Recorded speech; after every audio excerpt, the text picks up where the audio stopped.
All right, now I'm going to show you how to do a half sun salutation. And this is actually a combination of 3 exercises. It's a really great full body exercise that targets your spine. Really good for relieving stiffness in your back, great to build mobility in your spine, and it even targets your hamstrings as well. So let's do this, but only if you do it properly. So I'm gonna make sure you do it properly right now. Start at the top of your mat with your toes touching, your heels an inch apart. I'm gonna have you put a block about a foot in front of your feet, and this is going to help you do this without compromising the position of your spine.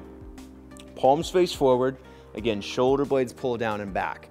This is the first part of the half sun salutation. This is called mountain pose. We already did this one. Inhale and lift your arms up overhead. This is actually called volcano pose.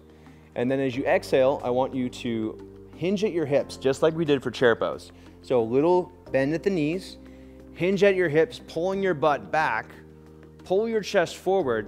I like to think aiming my chest at the wall in front of me. So I'm keeping my chest pulling forward, bending my knees as much as I need to so that my back stays flat.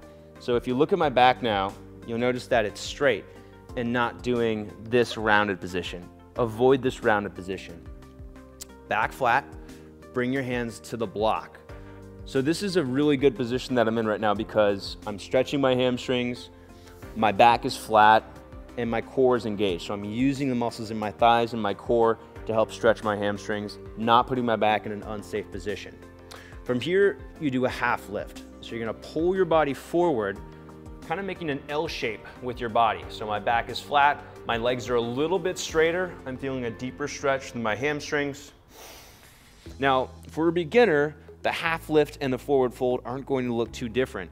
As you progress, so if you go to a yoga studio and you've got tons of really flexible people there, they're gonna do something like this, where they go all the way down, their head comes really close or even touches their shins, and then they pull forward into a half lift. But if you don't have the hamstring mobility for that, sometimes I don't, using the block, focusing on keeping your back in a nice flat position without rounding is much safer, and it's going to be safer and even healthier for your back. Coming out of that, sitting your hips down, pull your chest forward, lift your arms up. Exhale, hands back to center.